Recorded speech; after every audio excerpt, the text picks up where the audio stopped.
ಅನಿಲ್ ದೆಹಲಿಯಲ್ಲಿ ಈ ಲೋಕಸಭೆ ಚುನಾವಣೆ ಸಂದರ್ಭದಲ್ಲಿ ಆಮ್ ಆದ್ಮಿ ಪಕ್ಷಕ್ಕೆ ಸೆಟ್ ಬ್ಯಾಕ್ ಆಯಿತು.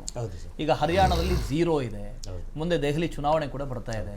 ಇದು ಆಮ್ ಆದ್ಮಿ ಪಕ್ಷದ ಡಿಕ್ಲನೇಷನ್ ಏನು ಅಂತ ನೋಡಿ. ದೆಹಲಿಯಲ್ಲಿ ನಮ್ಮ MP ಎಲೆಕ್ಷನಲ್ಲೂ ನಮ್ಗೆ ಯಾವುದು ಸೀಟ್ಗಳಿರಲಿಲ್ಲ, ಈ ಬಾರಿಯೂ ಬಂದಿಲ್ಲ, ಮತ್ತು ಹರಿಯಾಣದಲ್ಲೂ ಸಹ ಅದೇ ಮುಂದುವರೆದಿದೆ.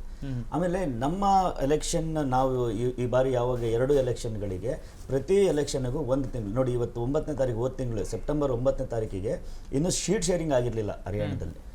ನಾವು 10ನೇ ತಾರೀಕು 12ನೇ ತಾರೀಕು 20 ಜನನ ಕಣಕ್ಕಿಳಿಸಿದ್ವಿ ಡೈರೆಕ್ಟು ಆಮ್ ಆದ್ಮಿ ಪಾರ್ಟಿ ಕಾಂಗ್ರೆಸ್ ಜೊತೆ ಸೇರ್ಕೊಂಡಲೆ.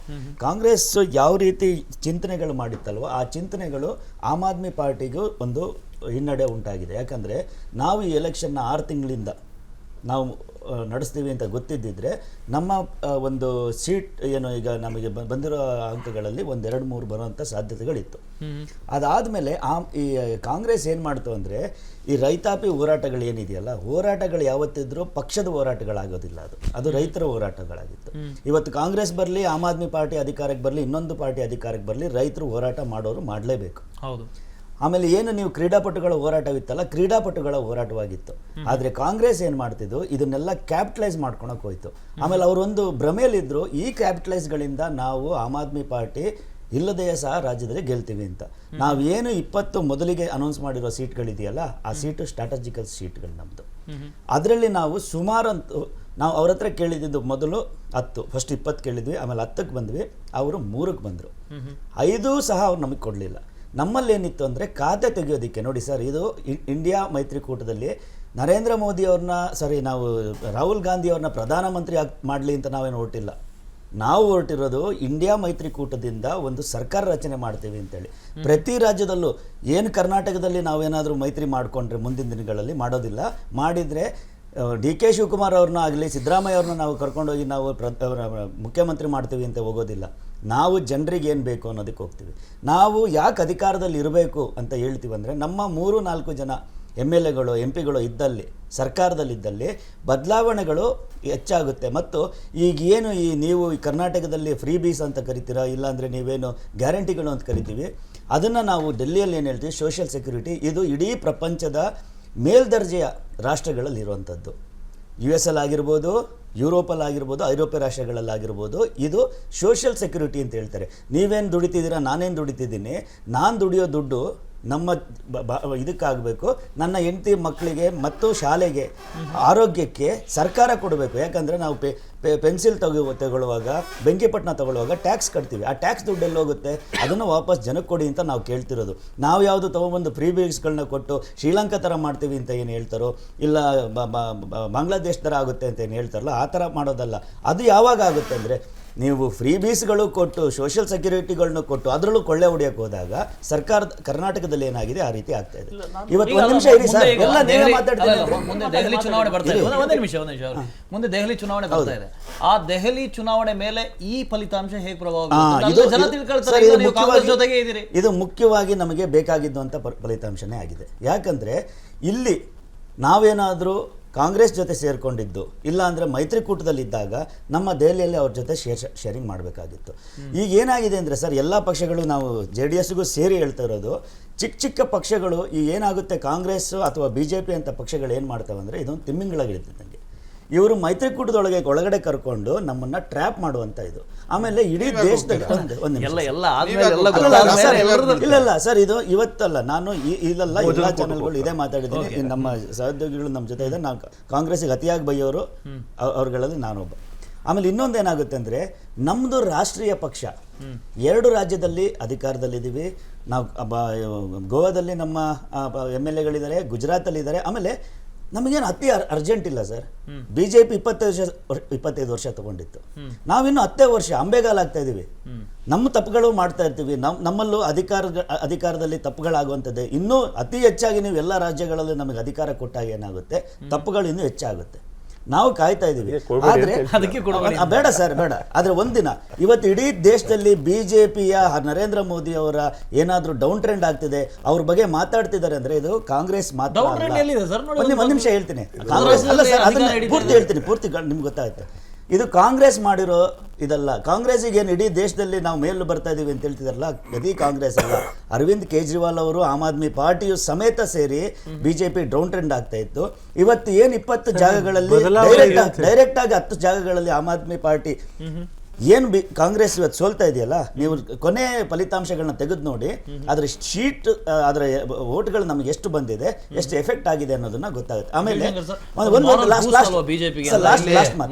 ಲಾಸ್ಟ್ ಮಾತು, ನಾವು ಯಾವುದೇ ಎಲೆಕ್ಷನ್ಗಳು ಮಾಡುವಾಗ ಚುನಾವಣಾ ಉತ್ತರವಾಗಿ ನಾವೇನಾದರೂ ಮೈತ್ರಿ ಮಾಡಿಕೊಂಡ್ರೆ ಮೈತ್ರಿಗೆ ಬದ್ಧವಾಗಿರ್ತೀವಿ. ಇಲ್ಲ ಆದರೆ ನಾವು ಯಾವುದೇ ಒಳ ರಾಜಕಾರಣಗಳನ್ನ ಮಾಡೋದಿಲ್ಲ, ಒಳಗಡೆಯಿಂದ ಹಿಂಬಾಗಿಲಿನಿಂದ ರಾಜಕಾರಣ ಮಾಡೋದಿಲ್ಲ. ನಾವು ರಾಜಕಾರಣ ಮಾಡಿದರೆ 100 ವೋಟ್ ತಗೊಳ್ಳಿ, 1000 ವೋಟ್ ತಗೊಳ್ಳಿ, ನಾವು ಜನರ ಹತ್ರ ಹೋಗಿ ರಾಜಕಾರಣ ಮಾಡ್ತೀವಿ. ಇಲ್ಲಿ ಸೆಟ್ಲ್ಮೆಂಟ್ಗಳು ನಾವು ಮಾಡೋದೇ ಇಲ್ಲ ಅನ್ನೋದನ್ನ ಇಡೀ ದೇಶಕ್ಕೆ ಆಮ್ ಆದ್ಮಿ ಪಾರ್ಟಿ ತೋರಿಸ್ಕೊಟ್ಟಿದೆ.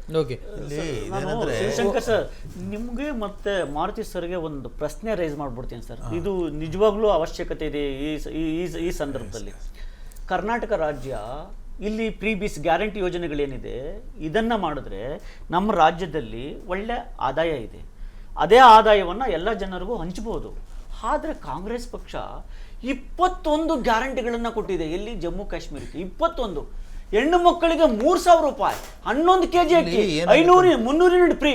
ಒಂದು ನಿಮಿಷ ಕೇಳಿಸ್ಕೊಂಬಿಡಿ ಇಬ್ರು. 21 ಗ್ಯಾರಂಟಿ ಯೋಜನೆಗಳನ್ನ ಕಾಂಗ್ರೆಸ್ ಪಕ್ಷ 70 ಲಕ್ಷ ಜನಸಂಖ್ಯೆ ಇರುವಂತ ಜಮ್ಮು ಕಾಶ್ಮೀರಕ್ಕೆ ಘೋಷಣೆ ಮಾಡಿ ಅಧಿಕಾರಕ್ಕೆ ಬಂದದ್ದೇ ಆದ್ರೆ ಅಲ್ಲಿ ಒಂದೇ ₹1 ಈ ದೇಶಕ್ಕೆ ಆದಾಯ ಇಲ್ಲ. ಈ ದೇಶಕ್ಕೆ ಆದಾಯ ಇಲ್ಲ. ಒಂದ್ ನಿಮಿಷ ಸರ್, ಈ ದೇಶಕ್ಕೆ ಲೆಫ್ಟಿನೆಂಟ್ ಗವರ್ನರ್ ಯಾರು ಇರ್ತಾರೆ? ಲೆಫ್ಟಿನೆಂಟ್ ಗವರ್ನರ್ ಯಾರು ಇರ್ತಾರೆ? ಯಾರು ಕೇಂದ್ರ ಸರ್ಕಾರದ ಅಧೀನದಲ್ಲಿ ಇರ್ತಾರೆ? ಬಿಜೆಪಿ ಅವರು ಇದ್ದಾರೆ. ಅಲ್ಲ, ಒಂದು ಏನಂದ್ರೆ ಮಹೇಶ್ ಅವರೇ, ಬಹಳ ಇಂಪಾರ್ಟೆಂಟ್ ಕ್ವಶನ್ ನೀವು ಹೇಳಿದ್ದು. ಅದು ಇದೊಂದು ಸ್ವಲ್ಪ ಚೂರು ಡೈವರ್ಷನ್ ಸರ್. ಇದರಲ್ಲಿ ಕಾಂಗ್ರೆಸ್ ಪಕ್ಷ ಸೆಂಟ್ರಲ್ ಅವ್ರ ಪಕ್ಷ ಇಲ್ಲ, ಬೇರೆ ರಾಜ್ಯಗಳಲ್ಲಿ ಅವ್ರ ಪಕ್ಷ ಇಲ್ಲ. ಈ ಪ್ರೀವಿಯಸ್ನ 21 ಗ್ಯಾರಂಟಿಗಳನ್ನು ಯಾವ ರೀತಿ ಕೊಡುತ್ತೆ? ಸೆಂಟ್ರಲ್ ಗವರ್ನಮೆಂಟ್ ಅವಶ್ಯಕತೆ ಇಲ್ಲ. ಇಲ್ಲಿ ಸೆಂಟ್ರಲ್ ಗವರ್ಮೆಂಟ್ ಅವಶ್ಯಕತೆ ಇಲ್ಲ. ಕರ್ನಾಟಕದೇ ತಗೊಳ್ಳೋಣ. ಕರ್ನಾಟಕ ಎಂಥ ಒಳ್ಳೆ ಆರ್ಥಿಕವಾಗಿ ಸದೃಢವಾಗಿರುವಂಥ ರಾಜ್ಯ ಅಂದರೆ, ನಿನ್ನೆ ಅಲ್ಲ ಮೊನ್ನೆ CM ಅವರು ಒಂದು ಟ್ವೀಟ್ ಮಾಡಿದ್ದಾರೆ. ಅದು ಕರೆಕ್ಟ್. ಒಂದೇ ಒಂದು ಸಣ್ಣ ಇಂಟರಪ್ಷನ್. ಜಮ್ಮು ಕಾಶ್ಮೀರದಲ್ಲಿ ಮೆಹಬೂಬಾ ಮುಫ್ತಿ ಮಗಳಿಗೂ ಸೋಲಾಗಿದೆ. ಸೊ ಇಡೀ ಫ್ಯಾಮಿಲಿ ಫಿನಿಶ್ ಆದಂಗೆ. ಮೋದಿಜಿ ಅವರು ಬೈದಿದ್ದ ಒಂದು ಇದೇನು ಎಫೆಕ್ಟ್ ಇರಬೇಕು ಅವ್ರಿಗೆ. ಈಗ ನೋಡಿ, ಅಲ್ಲಿ ಏನಂದ್ರೆ ಮೊನ್ನೆ CM ಅವರು ಸಿದ್ದರಾಮಯ್ಯ ಅವರು ಒಂದು ಟ್ವೀಟ್ ಮಾಡಿದ್ದಾರೆ. ಏನಂದ್ರೆ, ಇಡೀ ದೇಶದ ಆರ್ಥಿಕತೆಗೆ GDPಗೆ ಕಾಂಟ್ರಿಬ್ಯೂಟ್ ಮಾಡಿದಂತಹ ರಾಜ್ಯಗಳ ಪೈಕಿ ನಂಬರ್ 1 ಕರ್ನಾಟಕ 4.5%.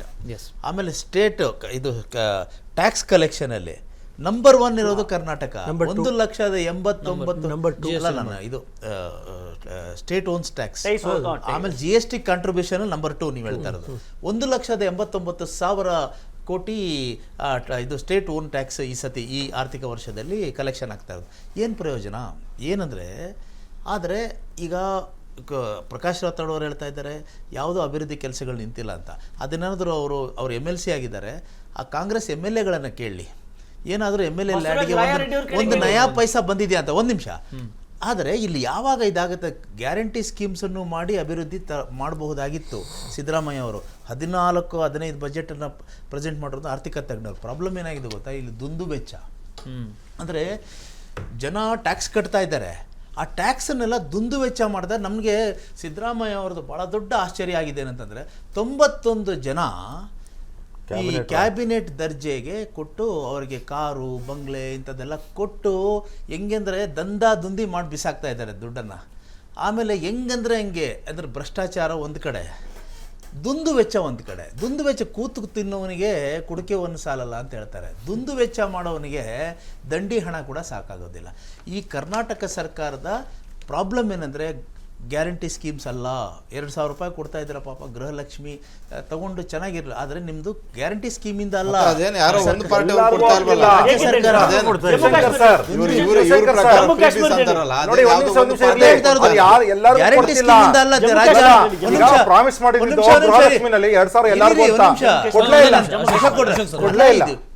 ಈ ಸರ್ಕಾರ ರಾಜ್ಯ ಹಾಳಾಗ್ತಾ ಇರೋದು ಇದು ಇಂಪಾರ್ಟೆಂಟ್ ಪಾಯಿಂಟ್ ಆಗಿರೋದು ನಾನು ಹೇಳ್ತಾ ಇರೋದು. ರಾಜ್ಯ ಹಾಳಾಗ್ತಾ ಇರೋದು ಗ್ಯಾರಂಟಿ ಸ್ಕೀಮ್ಸಿಂದ ಅಲ್ಲ. ಇದು ಶಕ್ತಿ ಸ್ಕೀಮ್ ಇದೆಯಲ್ಲ ಅಗತ್ಯವಾಗಿ ಬೇಕಾಗಿರುವಂಥದ್ದು, ಅದು ಎಕನಾಮಿಗೆ ಆ್ಯಡ್ ಆಗುತ್ತೆ. ಯಾಕಂತಂದರೆ ಫ್ರೀ ಬಸ್ ಇದು ಈಗ ಹೆಣ್ಮಕ್ಳು ಗಾರ್ಮೆಂಟ್ಸಲ್ಲಿ ಕೆಲಸ ಮಾಡುವಂಥವರೆಲ್ಲ ಹೋಗ್ತಾ ಇದ್ದಾರೆ, ಪ್ರಯೋಜನ ಇದೆ. ಆದರೆ ಹಾಳಾಗ್ತಾ ಇರೋದು ಗ್ಯಾರಂಟಿ ಸ್ಕೀಮ್ಸಿಂದ ಅಲ್ಲ, ನಿಮ್ಮ ದುಂದು ವೆಚ್ಚದಿಂದ. ಅಂದರೆ ಎಷ್ಟು ದುಡ್ಡು ಬಂದರೂ ಈ ಸರ್ಕಾರ ಸಾಕಾಗ್ತವೆ. 91 ಇದು ಜನಕ್ಕೆ ಕ್ಯಾಬಿನೆಟ್ ದರ್ಜೆ ಯಾಕೆ ಕೊಡಬೇಕಾಗಿತ್ತು? ಆಮೇಲೆ ಏನಂತಂದರೆ ಎಲ್ಲ ಮಿನಿಸ್ಟರ್ಗಳಿಗೆ ಹೊಸ ಇನೋವಾ ಕಾರ್ಡ್ ಕೊಡಿಸಿದ್ದಾರೆ. ಅದಕ್ಕೆ ಎಷ್ಟು ಕೋಟಿ ಖರ್ಚಾಯಿತು? CM ಮನೆ ಇನೋವೇಷನ್ಗೆ ಎಷ್ಟು, ರೆನೋವೇಷನ್ಗೆ ಎಷ್ಟು ಖರ್ಚಾಯಿತು? ಸೊ ಇದನ್ನೆಲ್ಲ ಸಿದ್ದರಾಮಯ್ಯ ಅವರು ಯೋಚನೆ ಮಾಡಿದ್ರೆ ಗ್ಯಾರಂಟಿ ಸ್ಕೀಮ್ ಮೇಲೆ ಗೂಬೆ ಕೂರಿಸುವಂತ ಅವಶ್ಯಕತೆ ಇದೆ. ಅನುಕ್ಷಣದ ಸುದ್ದಿಗಳಿಗಾಗಿ ವಿಸ್ತಾರ ನ್ಯೂಸ್ ಯೂಟ್ಯೂಬ್ ಚಾನೆಲ್ ಸಬ್ಸ್ಕ್ರೈಬ್ ಮಾಡಿ. ಹೊಸ ಸುದ್ದಿಗಳ ನೋಟಿಫಿಕೇಶನ್ಗಾಗಿ ಬೆಲ್ ಐಕಾನ್ ಕ್ಲಿಕ್ ಮಾಡಿ. ಲೇಟೆಸ್ಟ್ ಅಪ್ಡೇಟ್ಸ್ಗಾಗಿ www.vistaranews.com ವೆಬ್ಸೈಟ್ಗೆ ವಿಸಿಟ್ ಮಾಡಿ. ಅಂಗೈಯಲ್ಲೇ ಜಗತ್ತಿನ ಸುದ್ದಿ ತಿಳಿಯಲು ವಿಸ್ತಾರ ನ್ಯೂಸ್ ಕನ್ನಡ ಆಪ್ ಡೌನ್ಲೋಡ್ ಮಾಡಿ.